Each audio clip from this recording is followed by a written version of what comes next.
लोक म्हणतात की माझी नजर खूप वाईट आहे,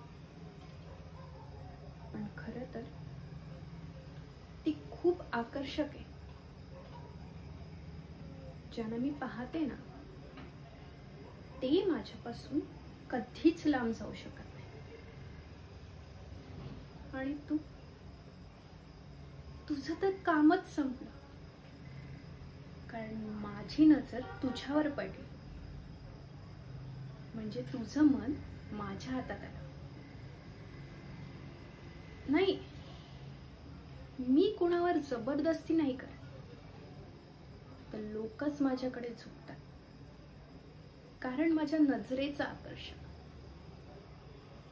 माझ्या नजरेचं आकर्षण कुणीच रेजिस्ट करू शकत नाही.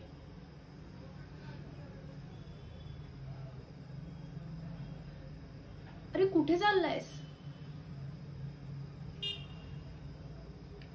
किती रेजिस्ट करशील स्वतः? ह्या काजलला तू आवडलायस, आणि काजलला आवडलेली गोष्ट कशी मिळवते ना हे तू बघत. ही काजल तुला मिळवल्याशिवाय शांत नाही बसणार.